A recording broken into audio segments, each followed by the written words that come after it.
اور ان کے کھانے کے ساتھ ساتھ اتنا برباد ہوتا ہے کھانا، اتنا برباد ہوتا ہے. حدیث پاک میں آتا ہے رزق کی بے ادبی کرنے سے رزق میں کمی آتی ہے. اللہ کی عطا کردہ روزی کی بے ادبی نہ کرو، اس کی قدر کرو. اسی لیے حکم ہے دسترخوان بچھا کر کے کھانا کھاؤ. جو بھورے گرے ہیں پیروں کے نیچے نہ ملو، رزق بد دعا کرے گا، بلکہ ان بھوروں کو اٹھا کر کیڑیوں کے مکوڑوں کے سوراخ پہ ڈال دو. ایک رزق کی حفاظت ہوگی، دوسرے مخلوق کھائے گی، کیڑیاں کھائیں گی، تجھے دعائیں دیں گی. حضرت بہلول رحمت اللہ علیہ ایک بزرگ گزرے ہیں. ہارون الرشید کا زمانہ ہے. ہارون الرشید کی بیگم زبیدہ بڑی مقدروں والی تھی، بڑی نیک مائی تھی. اس نے خواب دیکھا، سپنا دیکھا کہ جنگل کے شیر گدڑ جانور آتے ہیں اور میری ساتھ برا کام کر کے جاتے ہیں. ڈر گئی، خوف کھایا، روئی، یا اللہ میں اتنی بری ہو جاؤں گی کہ جانور بھی میری ساتھ برا کریں گے. روتی روتی اللہ والے کی خدمت میں پہنچی کہ حضرت میں نے ایسے ایسے کر کے خواب دیکھا ہے. شکر ہے اس زمانے میں فال نامہ نہیں تھا، نہیں تو گھر بہ کے کھول گننے بساں وچ وک دینا کہ جیڑا خواب دیکھو اون ویلے تعبیر معلوم کرو. تقدیر دا پتہ کرنا ہوئے اکھیاں نٹ کے انگل رکھو چا تقدیر دا پتہ لگ ویسے. بیگم زبیدہ ہارون الرشید کی گھر والی اللہ والے کی خدمت میں آئی، رو رہی ہے رو رہی ہے. کیوں روئی ہو؟ کہنے لگی ایسا ایسا میں نے خواب دیکھا، سپنا دیکھا، جنگل کے بڑے بڑے موذی جانور چیر پھاڑ کر بھیڑیے بگیاڑ شیر سارے آتے ہیں، میری ساتھ برا کام کر کے جاتے ہیں. اللہ والے نے آواز دی مبارک ہو تو کوئی ایسا کام کرے گی جس سے جنگل کے جانوروں کو بھی فائدہ پہنچے گا. چنانچہ بیگم زبیدہ نے نہر زبیدہ بنائی، مکے میں، مدینے میں، عرفات میں، مینا میں، مزدلفہ میں، سب جگہ نہر زبیدہ پھیلی. کروڑوں انسانوں نے پانی پیا، پرندوں نے، چرندوں نے، درندوں نے پانی پیا. تو بیگم زبیدہ ہارون الرشید کی گھر والی حضرت بہلول کے پاس چلی گئی. دریا کے کنارے بیٹھا تھا اللہ والا. دیکھو لوگ ہمیں کہتے ہیں کہ یہ ولیوں کو نہیں مانتے. وہ بدبختوں ولیوں کو تو مانتے ہیں، ٹھگوں کو نہیں مانتے، ڈاکوؤں کو نہیں مانتے. کون کہتا ولیوں کو نہیں مانتے؟ ہم اس کو نہیں مانتے. نہ داڑھی نہ مونچھ، صفا بالکل گونگلو بنا ہوا جڑا ہوئے نا، نہ نیتی نہ قضا کیتی. سانو اے پیروارا نہیں کھاندا جو نماز نہ پڑھے، جس کی شکل محمد کریم صلی اللہ علیہ وسلم جیسی نہیں، جس کی شکل صدیق سے نہ ملے، جس کی شکل علی مرتضیٰ سے نہ ملے، جس کی شکل حسین سے نہ ملے، جس کی شکل سید عبد القادر جیلانی سے ملے، وہ چمچیر تھی سکتا ہے، پیر نہیں تھی سکتا. وہ چمچیر ہے. زبیدہ گئی، بہلول سے پوچھا کیا کر رہے ہو؟ انہوں نے کہا جنت بیچ رہا ہوں، بہشت بیچ رہا ہوں. انہوں نے کہا کتنے کی؟ کہ 500. زبیدہ نے 500 دے دیے، بہلول نے لیے اور دریا میں پھینک دیے. زبیدہ کہنے لگی ہائے ہائے ہائے ہائے. انہوں نے کہا کیوں؟ پیسے دریا میں پھینک دیے، نہ تیرے کام آئے نہ میرے نہ کسی کے کام آئے. اس نے کہا وپار کی بات ہے، کاروبار ہے، میرا مال ہے تیرا تو نہیں. جنت تیری ہو گئی، وڈی میری ہو گئی، میری وردی. احترام تھا، لوگ بکواس نہیں کیا کرتے تھے اس زمانے میں. آج کل تو اولاد ماں باپ سے حیا نہیں کرتی، عورت خامن سے حیا نہیں کرتی، شاگرد استاد کا حیا نہیں کرتا، مرید اپنے پیر کا حیا نہیں کرتا. چلی گئی، جا کے سو گئی. خواب میں دیکھا کہ بہت اعلیٰ درجے کا گلشن ہے، باغیچہ ہے، شاندار محل ہے. پوچھا یہ کیا چیز ہے؟ جواب ملا یہ تیری خریدی ہوئی جنت ہے. اگلے دن پھر پہنچی، بہلول وہیں بیٹھے ہیں. پوچھا کیا کر رہے ہو؟ کہ جنت بیچ رہا ہوں. کتنے کی؟ کہ 5000 کی. انہوں نے کہا توبہ توبہ، اتنا مہنگا ہو گیا ایک دن میں. انہوں نے پوچھا بہلول منڈی میں مال نہیں رہا یا خریدار زیادہ آ گئے؟ بھی مہنگا ہونے کی دو ہی صورتیں نا، یا مال مکون جائے یا خریدار ڈھیر آون جائے، یا مال ختم ہو جائے یا خریدار زیادہ آ جائے. انہوں نے کہا بہلول بہت مہنگی ہو گئی ایک رات میں جنت. انہوں نے کہا زبیدہ کل میری زبان پہ یقین کر کے خریدی تھی، آج جنت دیکھ کے آئی ہے. کل میری زبان پہ یقین کیا تھا، آج آنکھوں سے دیکھ کر آئی ہے، آنکھوں کے دیکھنے نے مہنگا کر دیا۔ اس نے پھر بھی یہ نہیں سوچا کہ چلو کل خرید تو لی ہے، زیادہ جنت کو آپ کیا کریں گے، کرائے پہ تھوڑی دینی ہے جنت، کچھ تو ساڑھے بھی ہو گیا نا، تو آخیا چل جتنی مرضی آوے مہنگی کرا سا، تو اپنی گدی کھڑے ہیں، جتنی مرضی آوے مہنگی کر دو۔ زبیدہ نے 5000 دیے اور اس کے حوالے کر دیے، بہلول نے لے کر پھر دریا میں پھینک دیے۔ پھر زبیدہ کو تکلیف ہوئی، اس نے کہا یہ کیا کیا تم نے؟ فرمایا کملی تجھے پتہ نہیں، اس اگلے علاقے میں قحط پڑا ہوا ہے، لوگ مرد عورت بچے بھوکے مر رہے ہیں، بھوکے مر رہے ہیں لوگ، میں جو یہ پیسے پھینکتا ہوں مچھلیاں اپنے منہ میں لے کر پانی کے بہاؤ کے ساتھ ساتھ چلتی ہیں، آگے بھوکے لوگوں نے کانٹے لگا رکھے ہیں، جال لگائے ہوئے ہیں، وہ مچھلیاں پکڑ لیتے ہیں، ان کا جب پیٹ چاک کرتے ہیں اندر سے آٹے کے پیسے نکل آتے ہیں، وہ بھوکے روٹی کھا کر تجھے بھی دعا دیتے ہیں، مجھے بھی دعا کرتے ہیں۔ مخلوق کا بھلا منانا سب سے بڑی عبادت ہے۔ آج یہی چیز تو مسلمان سے چھوٹ گئی کہ وہ صرف اپنی پیٹ پرستی کرتا ہے، اپنی غرض پرستی کرتا ہے، اپنی نفس پرستی کرتا ہے، انسانیت کے مقام پر نہیں سوچتا کہ دوسرا بھی میرے جیسا انسان ہے، اس کے بھی پہلو میں دل ہے، اس کو بھی پیٹ لگا ہوا ہے، اس کے بھی بال بچے ہیں، اس کی مجبور اپنا سب کچھ سامنے ہے ہر آدمی۔ اس لیے قرآن کریم نے اعلان کر دیا کہ تم کلمہ پڑھ کے جنت کے ٹھیکیدار نہ بنو، جنت بڑی اوکھی ہے، جنت کی قیمت پوچھنی ہو بلال سے پوچھ کے آ، جنت کی قیمت زنیرہ سے پوچھ کے آ جس کی آنکھیں نکال دی گئی، ابو فقیہ سے پوچھ کے آ جس کی پسلیاں توڑ دی گئی۔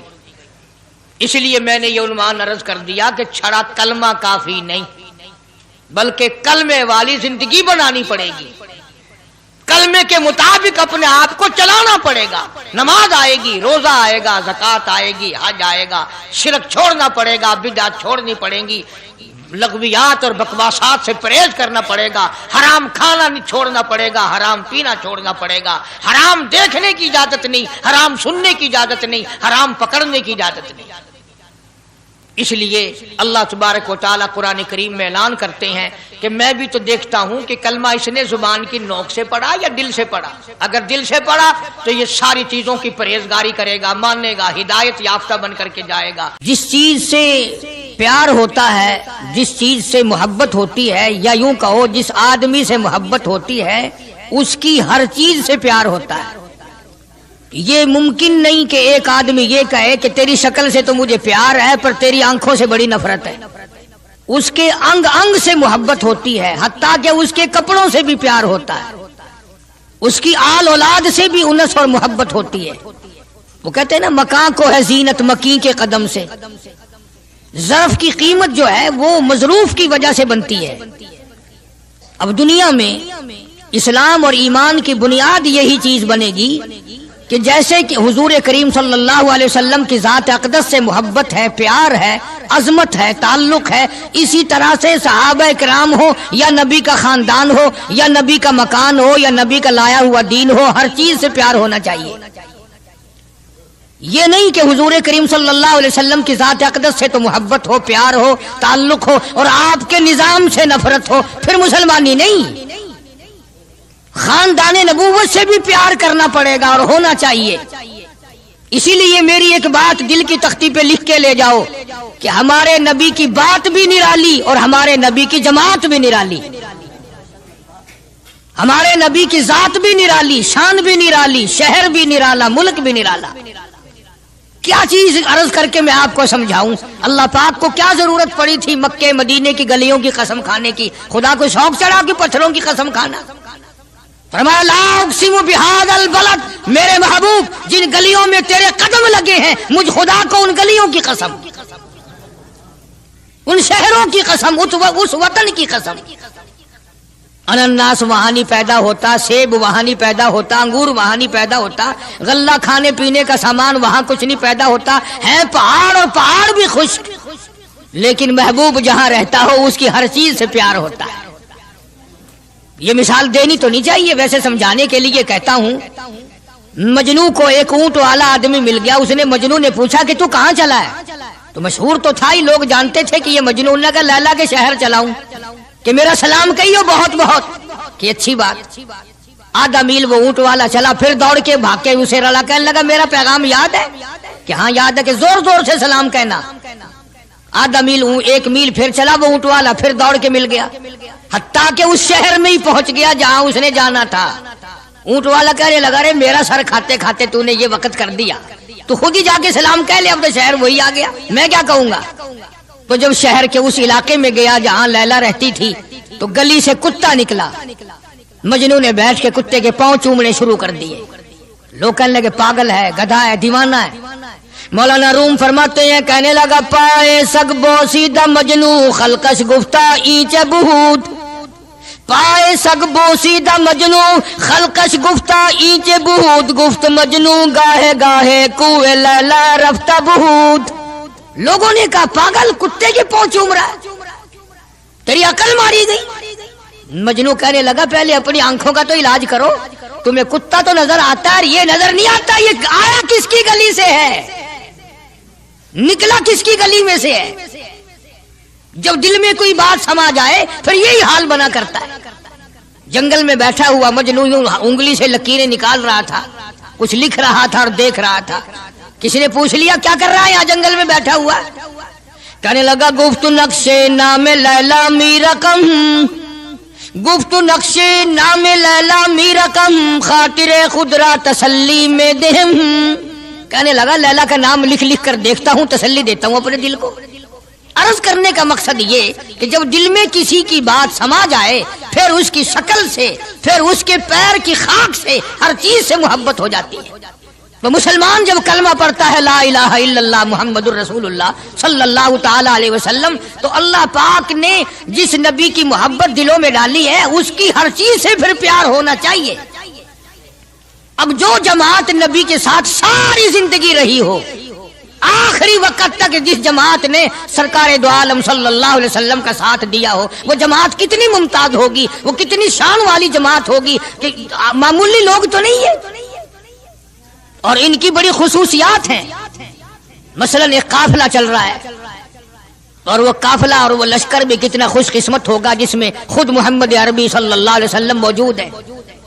پانی ختم ہو گیا، گرمی تھی، شدت کی بڑی تکلیف ہوئی لوگوں کو بھی جانوروں کو بھی، تو صحابہ کرام نے مشورہ کیا اور اکٹھے ہو کر کے سرکار دو عالم صلی اللہ علیہ وسلم کے دربار عالیہ میں آئے کہ جی پانی نہیں ہے، جانوروں کو بڑی تکلیف ہے اور آدمیوں کو بڑی پیاس ہے، بڑی تکلیف ہے، آپ اللہ پاک سے دعا فرمائیں۔ جناب سرکار مدینہ صلی اللہ علیہ وسلم نے دعا فرمائی۔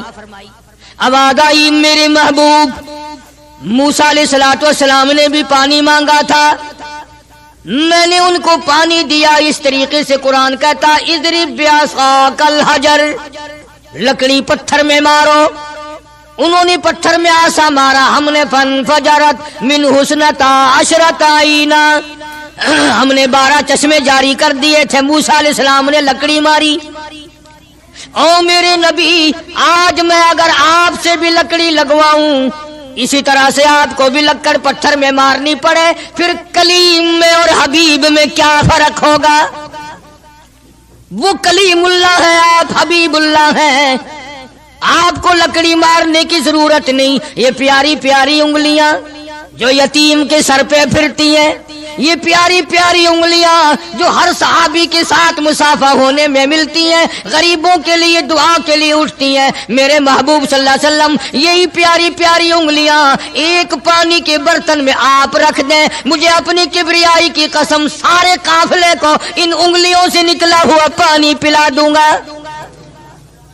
چنانچہ آپ صلی اللہ علیہ وسلم نے ایک برتن میں انگلیاں رکھ دی، سارے جانوروں نے پانی پی لیا، سارے صحابہ کرام نے پانی پی لیا۔